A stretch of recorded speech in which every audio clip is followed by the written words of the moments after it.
जे संकटात सोबत होते किंवा असतील ती सगळी माणसं हे नंतर कशा पद्धतीनं त्यांचा छळ करतात. शिवसेनेचं काय केलं, उद्धव ठाकरेंच्या लोकांना कसं पळवलं, पक्ष कसा फोडला, उभ्या महाराष्ट्राला माहिती. चेले चपाटे होते जे 40 पैशाच्या कमेंटवर जगायचे, अक्षरशः सुपडा साफ झाला. खरं तर ते अंधभक्त मी कधीच म्हणत नाही, अंडभक्त आहेत. यांचं मेंदूच गंड झालाय.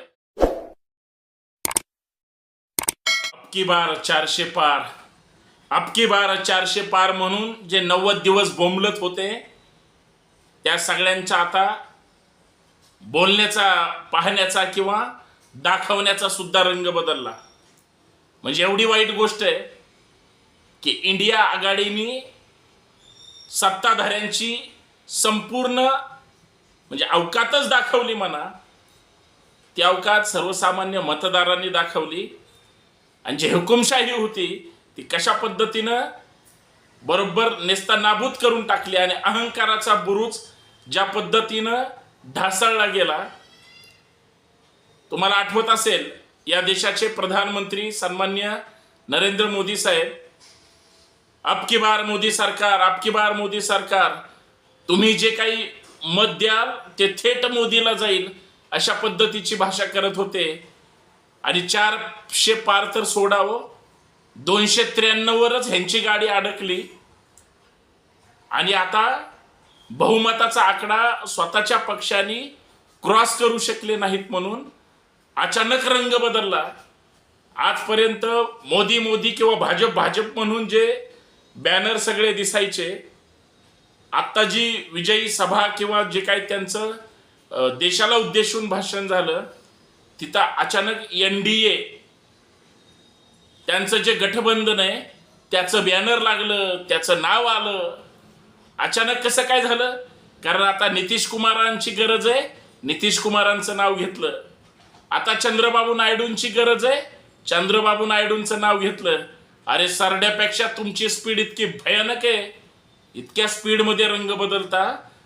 लोकांना कळू तरी द्या अगोदर तुमचा चेहरा कसा होता आणि आता चेहरा कसा आहे. अय अंधभक्तांनो, महाराष्ट्राच्या देशातल्या कानाकोपऱ्यातल्या, झाली का नाही हद्दपार? केले का नाही? तुमचे खासदार कमी, लय उडत होते बरेच जण, 400 पार 400 पार, काहीही बोलायचे, कुठलाही विषय आला तरी ह्यांच्या कमेंट तेच असायच्या. अक्षरशः आत्ता चेहरा प्रधानमंत्री महोदयांचा पाहण्यासारखा होता. कारण या देशातल्या सर्वसामान्य लोकांनी, अर्थात काँग्रेस असेल, इंडिया आघाडी असेल, संभाजी ब्रिगेडपर्यंत सगळ्यांनी प्रामाणिकपणे ताकदीनं काम केलं. आज इंडिया आघाडीची किंवा महाविकास आघाडीची ताकद देशामध्ये कळाली.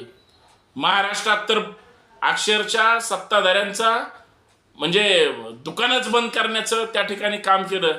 पण मी फडणवीस साहेब कधी बोलतात का महाराष्ट्रावर याचा विचार करत होतो. फडणवीसांचे कान ओढतात का ह्याचा विचार करत होतो. परंतु कदाचित ते बैठकीमध्ये बोलतील.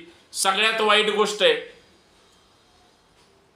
की एवढ्या जागा कमी येऊन सुद्धा आज भाजपला, जो केंद्रात आणि राज्यात सत्तेमध्ये होता म्हणजे किंवा आहे समजा, त्या पक्षाला 3 नंबरला जागा त्या ठिकाणी मिळाल्या. त्याच्यापेक्षा वाईट गोष्ट काय असू शकते? देशात आले असतील 1 नंबरला, पण महाराष्ट्रामध्ये पहिल्यांदा ताकदीनं काँग्रेसने सर्वात जास्त जागा जिंकल्या. ज्या काँग्रेसला म्हणजे या भारतातून मुक्त करण्याची भाषा करत होते हेच माननीय मोदी किंवा भाजपचे किंवा त्यांच्या सहयोगी पक्षाचे सगळे लोक. त्याच काँग्रेसने भाजपचा सुपडा साफ केला.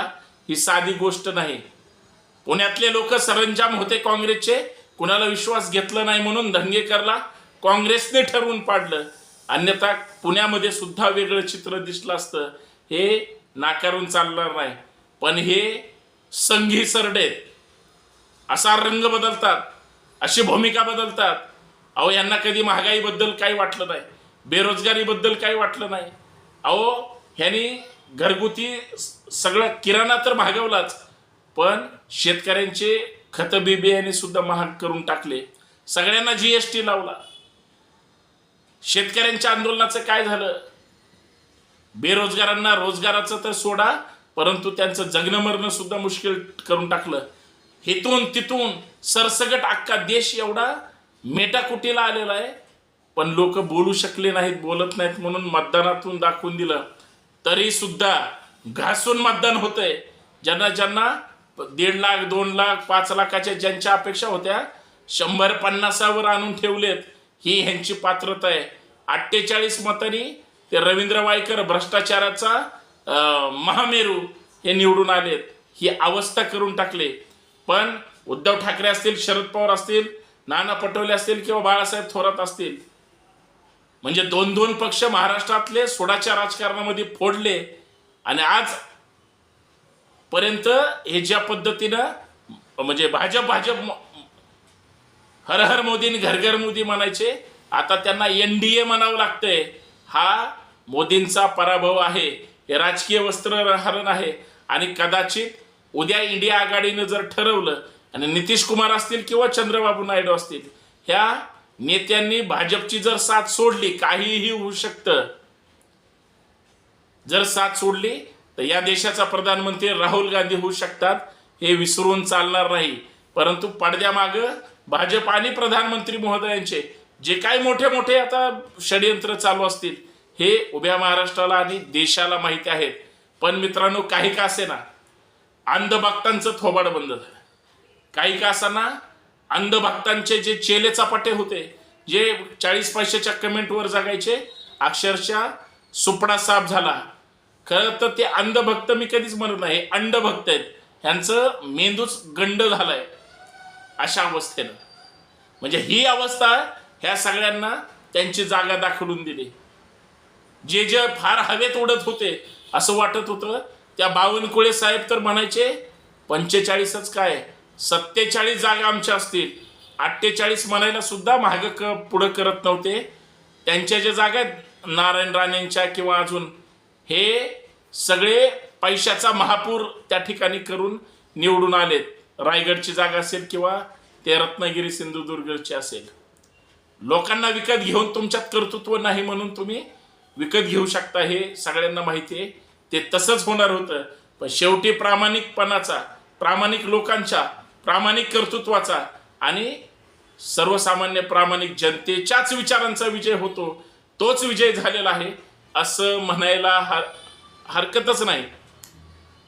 आणि हे मला तुम्हाला सांगायचं होतं. मी ते स्टेजवरचं बॅनर आत्ता पाहिलं. दिवसभर मी गप्प होतो की बघू आपण काय होतंय ते. परंतु आता बोलणं फार गरजेचं होतं, कारण ज्यावेळेस भाजपचा पराजय असतो, मोदींचा पराभव असतो, ज्यावेळेस भाजप पराभूत होणार असते, त्यावेळेस मग त्यांना मित्रांची आठवण येते. जे संकटात सोबत होते किंवा असतील, ती सगळी माणसं हे नंतर कशा पद्धतीनं त्यांचा छळ करतात. शिवसेनेचं काय केलं, उद्धव ठाकरेंच्या लोकांना कसं पळवून पक्ष कसा फोडला, उभ्या महाराष्ट्राला माहिती आहे. आणि तीच आता NDAच्या निमित्ताने अशाच कलरचं भाजपची बॅनर किंवा भाजपचं तुम्ही फॉर्मॅट तुम्हाला माहिती आहे. आता त्यांना NDAचं कशा पद्धतीचं बॅनर होतं हे तुमच्या लवकरच समोर येईल. म्हणून वस्त्रहरण झालं आणि म्हणून गर्वहरण झालं आणि म्हणून महाराष्ट्रातून तर भाजप बऱ्यापैकी हद्दपार झाली. देशातून पण व्हायला पाहिजे होती, पण हा महाराष्ट्रातल्या देशातल्या प्रामाणिक लोकशाही वाचवणाऱ्या आणि संविधान वाचवणाऱ्या लोकांचा विजय असेल. फक्त दुर्दैव असं आहे की परत सत्तेत कोण येतंय किंवा सत्तेमध्ये कोण बसतंय हे फक्त पाहणं गरजेचं आहे. कारण घासून झालंय, ठासून झालंय, फक्त ते सोयीनं घेतलं जातंय, हे फक्त महत्वाचं आहे. बाकी धन्यवाद. सत्याचा विजय नेहमी होत असतो. हुकुमशाही ही जास्त दिवस टिकत नसते, उभ्या जगाला माहिती आहे. धन्यवाद. जास्तीत जास्त फॉलो करा, शेअर करा, एवढीच माफक अपेक्षा आहे. आणि सबस्क्राईब करा.